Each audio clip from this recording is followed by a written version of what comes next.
Great. Perfect. So thank you all again for being here today. I really appreciate it. I will give a quick introduction of myself, and then we also have another, we have a Civic Spark Fellow here who will be taking notes and supporting me today. So I will introduce him and let him say hi as well. My name is Veronica Vostenak. I'm the Public Works and Sustainability Programs Manager for the City of Half Moon Bay. I will be the project manager for this project, and I'm really excited. It's been a long time coming. So I really appreciate your interest, and I'm excited to talk more. But before we get into it, I just wanted to give Sam Trainer, our Civic Spark Fellow, a quick opportunity to say hi. So, Sam. Yes, hello everyone. Thank you for joining, and I look forward to getting this started. I'm working for the city for 11 months as a Civic Spark Fellow, which is just a program to get postgraduate students involved with climate change, environmental work. So I look forward to going through this. Thanks, Veronica. Thank you, Sam. Awesome. So I hopefully can go through this presentation pretty quickly and reserve most of the time for any question and answers they may have. But I will go over a little bit on the some context about Half Moon Bay and the project that we're looking to do, and what the ultimate purpose and what the city's goals are. Then I'll go over a quick overview of our scope of work, just make sure we're all on the same page, talk a little bit about the proposal submission itself, what the criteria we will use to evaluate the proposals that we receive, talk about the schedule really quick, and a Q&A. We have had a couple questions that have come through to me via email so far regarding the RFP. So there has been one addendum posted to the city's website. So I will go over what was included in that addendum, but I also wanted to make you all aware to keep checking up on that until the date where the last addendum will be posted. And then we'll reserve the rest of the time for questions and answers. So a little bit of background. I know that there are some firms that we've worked with in the past, but I don't recognize all of you. So assuming you're not familiar with the Bay Area and the Half Moon Bay, even though you probably are, I want to make sure, again, we're on the same page. So Half Moon Bay is in San Mateo County, which is, of course, in the San Francisco Bay Area. We're on the coast side. We are on the left here, orienting you to the whole area, and then on the right, we have our city limits here outlined in green. You can see we have quite a bit of coastline, and then we are backed up into some forests and some open space. So we're a little bit removed from some of the more bayside cities in the county, and with that, we have some particular interest in looking at adaptation a little bit more closely, and making sure that we have a good handle on what we may expect to see in the future in relation to climate adaptation and climate change, and some looking at identifying some paths forward, since I'm sure none of these projects will be quick fixes. We have a population of about 13,000. Our entire city limits is about 7 square miles. Our main economic driver here is tourism. About 70% of the city's budget comes from tourism-related taxes. We have horticulture and fishing as some historical and current economic drivers here as well. Sustainability in different forms has been listed as a city council priority since 2019. And this past fiscal year and this upcoming fiscal year, one of their 5 priorities is community and climate resilience and sustainability. So this is something that the council has really put a lot of attention on, and something that we're really excited to have some funding and get this going. I just wanted to show a couple of pictures. Half Moon Bay, especially for this past winter, we're very attune with the impacts of climate change happening now. 3 of these pictures here. So this first one here on the left, the flooding, and that was all this past winter. We have limited access to and from Half Moon Bay in our roadways, and there were many times over these past winter storms where some or all of our roadways in and out were closed for periods of time. We had significant flooding, including the right bottom corner. That's our wastewater treatment plant, which is run by a JPA. It's not the city's responsibility, but it is within our city limits. There was some flooding associated, so and it's something that is very much on our minds. And then on the bottom left, we have the CZU fire, which did not touch the city limits, but we did have evacuation centers, and the community surrounding Half Moon Bay was impacted. So it's something that our community has really seen firsthand. So all of this has happened in the past 3 years. We expect that to continue. And that's part of the driver for moving forward with the climate adaptation plan. So the purpose of the plan will be to identify strategies and adapt to the effects of climate change. So of course, flooding, wildfire, high heat, sea level rise, coastal erosion, all of that is really important for us to get a handle on both the risk, and then also what are some potential paths forward to address these as climate change gets more and more severe and the impacts we see more on a day-to-day basis. This will be a complementary document to the climate action plan. In 2020, the city had released an RFP and had intentions of creating a climate action and adaptation plan, but due to budget concerns related to the COVID-19 pandemic, we needed to move forward with some resources that were available to us through the county, and had to significantly scale back our climate action plan, both timeline and also the funding that we had associated with it. We do have a draft that's available on our website now. We will be bringing that for City Council adoption, hopefully sometime in the summer. There is some decisions surrounding building electrification ordinances that is giving us a little bit of pause to make sure we better understand that before fully adopting the plan. So a little bit of context, this climate adaptation plan would be a complementary document to that climate action plan. And we do want to continue outreach with our community-based organizations. We did a pilot program in 2019 where we reached out to 3 community-based organizations and did outreach with them prior to any of the work on the climate action or adaptation plans. We did that outreach to kind of shape the way that we think about these plans moving forward, and we have fostered those relationships over the past 4 years, and it's really important to us that we continue touching base with those communities, fostering those relationships and getting the input into the climate adaptation plan. So a really important piece that I want to highlight today. Moving on to the scope of work, this is all available in the RFP. This isn't any new information, so I'm going to go through it fairly quickly, but go through it to make sure that we're all on the same page. Of course, we have project management, so that will be regular meetings, bi-weekly meetings, or to make sure that we're on the same page and moving everything forward.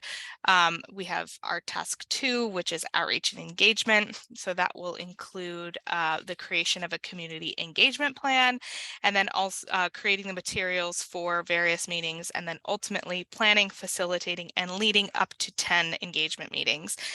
We expect that a good portion of those meetings will need to be held with some of those community-based organization partners. Task 3, we have our vulnerability and risk assessment. So that will be looking at the vulnerability and the risk that Half Moon Bay is what our current situation is now, and looking forward to what we expect the impacts of climate change and how that will impact what our city looks like and what sorts of actions we need to take in the meantime.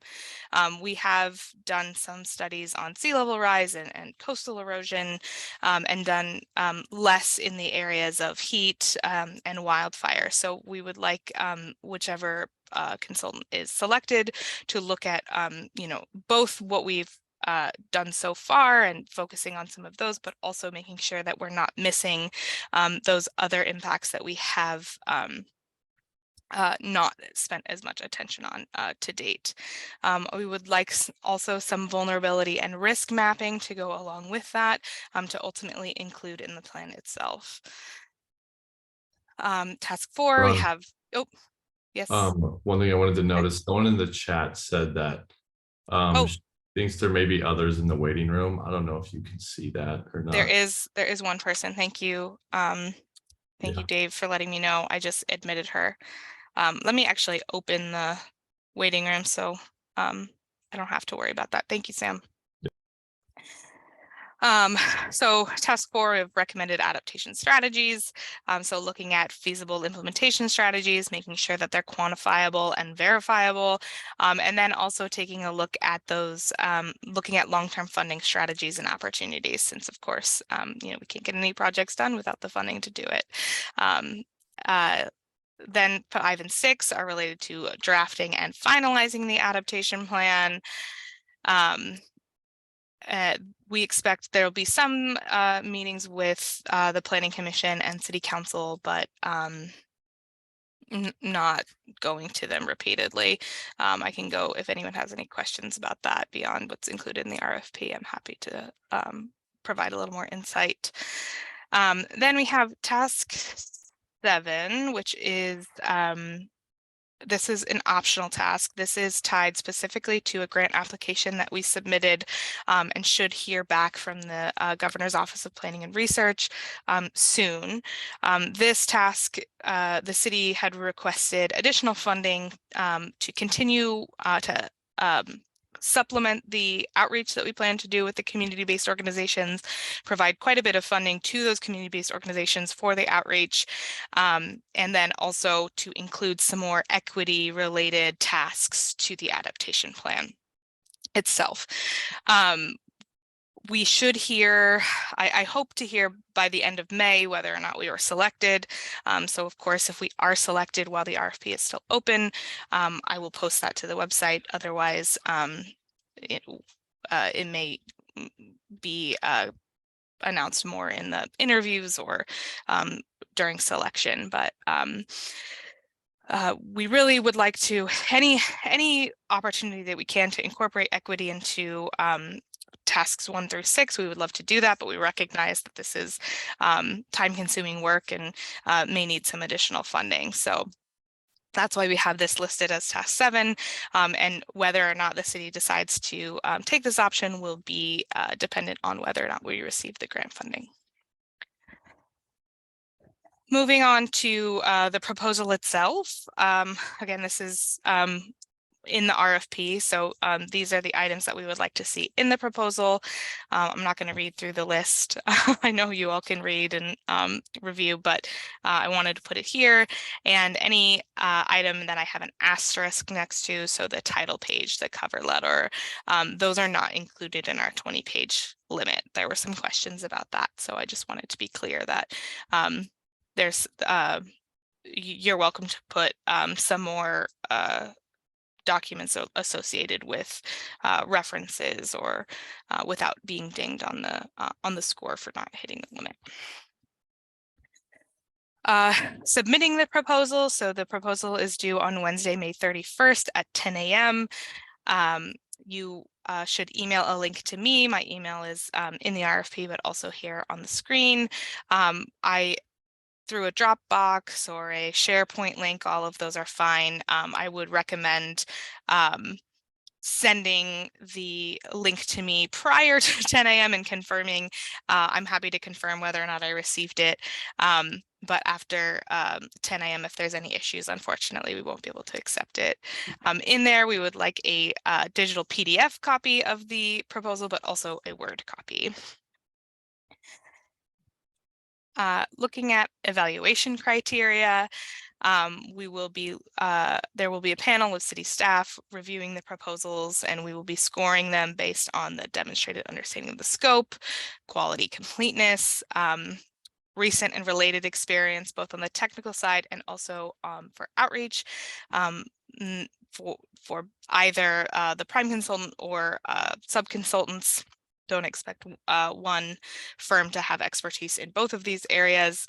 We're looking for project team expertise, creativity, and ultimate ability to do the work in the decided budget and timing. Here is, again, directly from the RFP, the timeline. Of course, the RFP is available on the city's website now. We're in our pre-proposal conference currently, so thank you all for attending. The deadline to submit questions will be tomorrow at 5 p.m. And I will take any questions that are asked today and any other questions I receive, and include those in a final addenda, which will be posted next week on the 24th at noon. Again, proposals are due on the 31st at 10 a.m. And if the city decides that interviews are necessary, we expect them to be scheduled the week of the 19th, and expect the award to ultimately be the contract award to be decided or approved by City Council at their July 18th meeting. This, of course, depending on the negotiation or the council schedule may fluctuate this, but we don't expect it to go to council before July 18th. I mentioned that I have had one addenda posted. I've included the text related to the questions I've received and what's included in the addenda on this slide. Like I said, there have been some questions surrounding what counts towards the 20-page limit. So just affirming that anything related to qualifications and references, that will not count. So if you're listing the references themselves or resumes, that will not count towards the 20-page limit. Cover letters, title pages, divider pages, or blank pages will also not count towards the 20-page limit. But please just be clear on which pages are cover letters, title pages, divider pages, etc., so I can be sure. And there's no questions there. There were also some questions about the exhibits in the professional services agreement and whether or not those were required for the proposal. Exhibit A, the scope of work, and Exhibit B, specific submissions of those exhibits is not required, but those elements should be clearly demonstrated within the proposal. We want to have a good idea of what the scope is and the fee schedule, but if that is adequately posted in the proposal, you will not need to complete an additional Exhibit A and Exhibit B to accompany your proposal. Exhibit C is evidence of insurance. This is also not required to be submitted as part of the proposal, but including it may speed up the contracting process, as we will already have it and not need to request it later. And Exhibit D is related to prevailing wage, and Exhibit E is related to funding agency requirements. Neither one of those exhibits will apply to this agreement, so they are not required. So the short answer is no, no exhibits are required for the proposal, but I wanted to provide a little bit more information on each of those to provide a little more context. So that's what I have for you all regarding a presentation. Like I said, I wanted to reserve the majority of the time for Q&A. So I will open it up for questions, and there's some people here in the room, so if we just want to raise hands, and then I can call on you and we can unmute, and you're also welcome to put questions in the chat.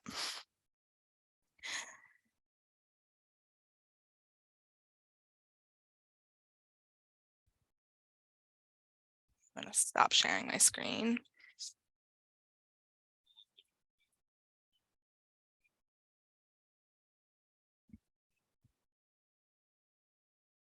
Either did a really fantastic job with the RFP or no one wants to go first. Perfect. Carrie, go ahead. Hi, thank you. Yeah. I just wanted to ask, because you mentioned that a lot of the additional funding through the iCarp grant is slated for the CBOs. Mhm. Is there a particular amount that would be allotted for doing the extra outreach tasks as far as consultant budget? Yeah. So I have off of the top of my head, and I can include the exact numbers from the request in the addenda, but I believe it was around $80,000 I had put going towards the city, and the vast majority of that would be going towards the consultant. However, there's some of the money that I had set aside for the CBOs. There is some money there associated with the materials and incentives and such for the events that the CBOs are holding. So again, the short answer is I believe it was 80,000, but I'll confirm that in the addenda. But there is some other funding that associated with the events themselves, and maybe even some support from the consultant to serve the CBOs. There's some money in that CBO budget as well. So I hope that provides some clarification. Yeah, that's great. I did have Yeah, one follow-up question as well, which sure. is, okay, thank you. For the if we do want to provide, like a built-out work scope, do you want, given that that optional task is likely to follow the grant application, do you want us to, add any further nuance in our work scopes for that task, or just pretty much leave it at it as is since it will follow the grant? Um, I think, if you're able to provide just like maybe, I think what I would be most interested in seeing is a little bit on the, if there were to be equity framework, what that could look like, or, if there were additional funding with CBOs, what that could look like as well. I don't think you need to go in depth. I wouldn't want, I wouldn't advise anyone to spend too much time on it because we don't know whether or not we will be selected. So I would rather more attention be focused on the non-optional tasks. But if there's some really high level ideas on both the equity framework and what additional outreach may be possible, I think that would be appreciated. Great, thank you so much. Yeah.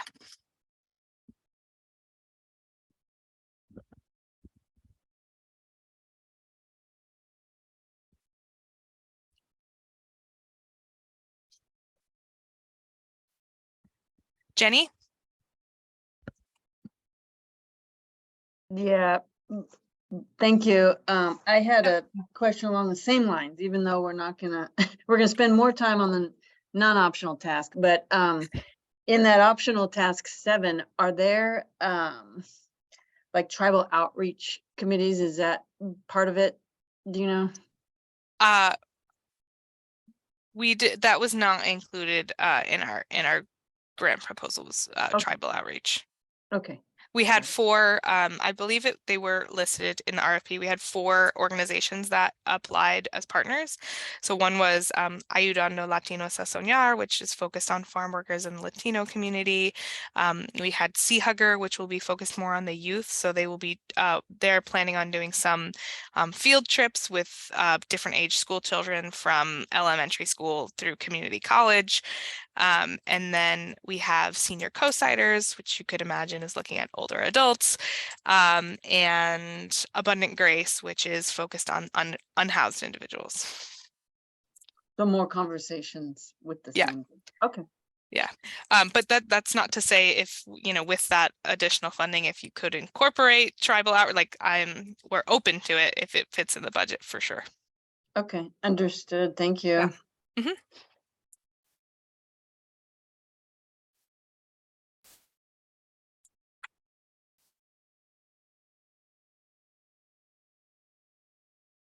Chris?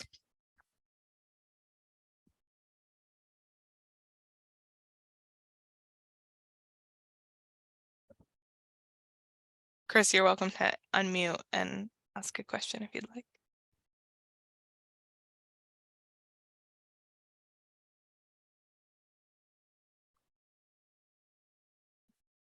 Hi, Veronica, can you hear me? Yes, we can hear you. Hi, sorry about that. And I No worries. apologize for being off camera. I'm out in the field. Fine. A question on your the city's safety element. Could Mhm. you give us a snapshot on when the safety element was last updated, and if it's your hope and intention for the adaptation plan to be essentially used to update the next version of the safety element? I do not have a sense of what the timeline for the updated safety element is at this point in time, but I can ask our community development department what their plans are, and if they would like this to inform or shape that process. So unfortunately, I don't have the answer right now, but I can get it by the next addenda. Okay. Thank you. And a second question, if I could. Sure. The RFP calls for, the climate adaptation plan to conform to the underlying data of the recent local coastal plan update. Could you just maybe clarify a little bit about, what conform would be? Is it your hope that we would take that data and use it directly, improve upon it where necessary? If you could just provide a little bit more clarification on that for me. Sure. So I do know that there is resistance towards large edits to the local coastal land use plan. Maybe some small updates. Maybe those could be appropriate, but those would have to be the idea is, I would hope that the consultant could provide context or information if there were holes they felt like needed to be filled, but ultimately using the land use plan as guidance. It was adopted in 2020, and it was quite a long process, and city staff is not looking to go through recertification with the Coastal Commission. So just recognizing that any changes to the land use plan would be a heavy lift on the staff side, and probably would be met with quite a bit of opposition. Understood. Okay. And then just one last question, please. The climate action plan and the climate adaptation plan, although they will be complementary, they will be kind of separate and distinct documents. We're not trying to integrate the two components into a single plan or document, correct? Correct. Okay, great. Thank you, Veronica. No problem. And just checking, Jenny, I'm assuming your hand is left over. Okay, cool.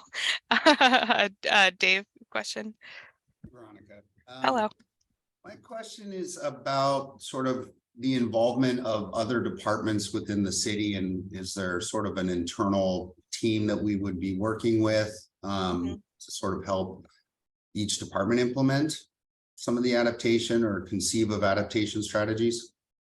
Yeah, so the consultant would mainly be working with the Public Works Department, which is where the Sustainability Division is housed. So the majority of staff that will be involved is the Public Works Department. If other departments need to be brought in for specific questions, or we want to get their input, that's appropriate and expected, but they will not be part of the project management team.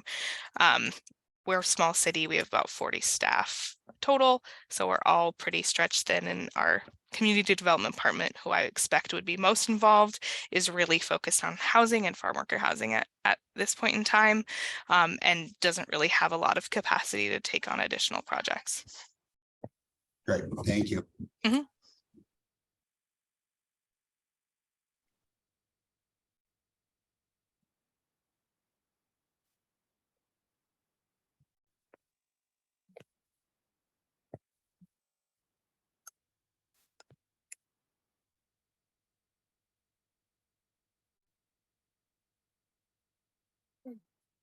Do we have any other questions? I'll give it a couple minutes.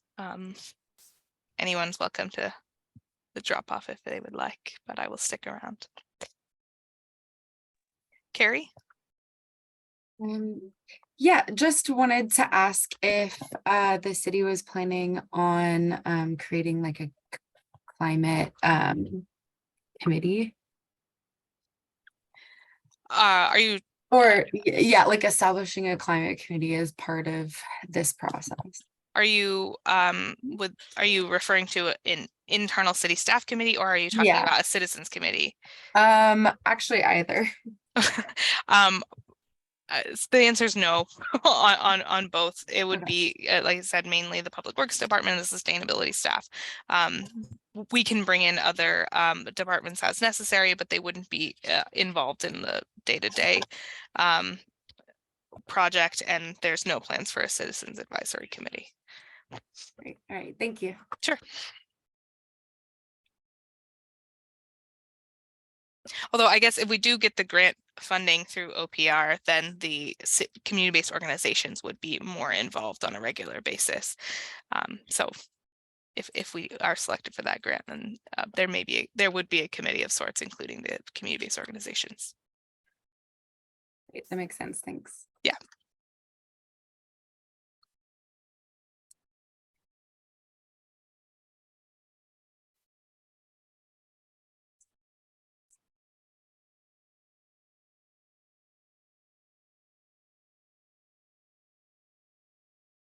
Jenny? Yeah.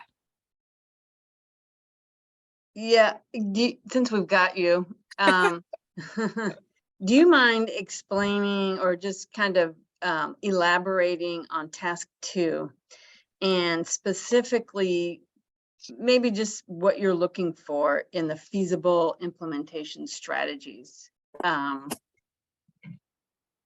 So looking, Yeah, any thoughts to that? Yep. You mean task 4, recommended Yep. adaptation strategies? Yep. To what Okay. development and level of implementation strategies are you looking for or expecting? I would say, I don't know if we have I don't think we have a clear idea of what it is that we are expected to see. This is, we're looking for more, from the consultant's perspective with the budget that we have, what level, and also, maybe looking a little bit, we are a small city.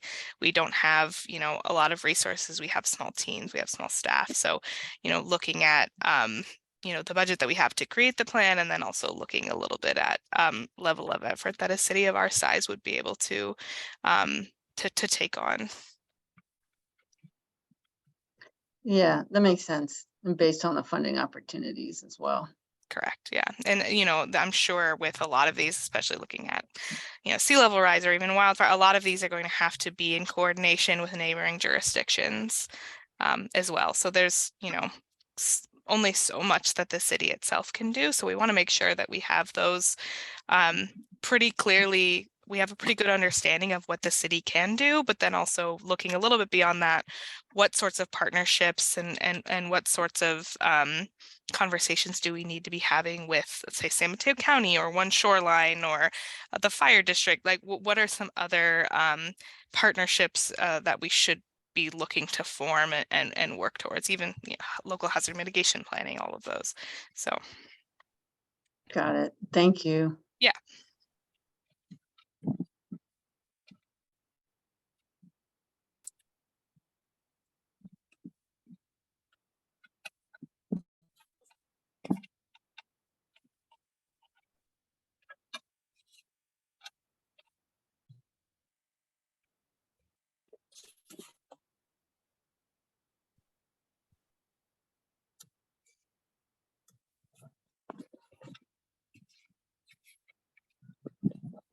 If we don't have any other questions, I will stay on until 3:45 just to make extra sure.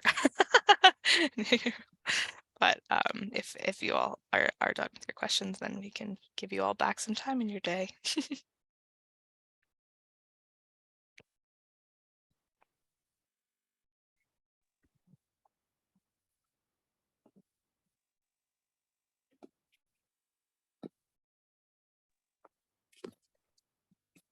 Thanks, Veronica. Yeah, thank you.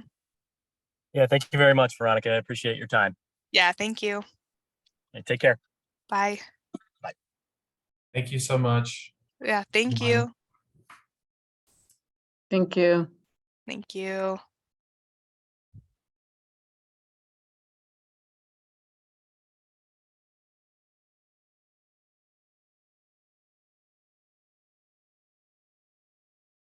It looks like this Ava Maples is not connected to a microphone.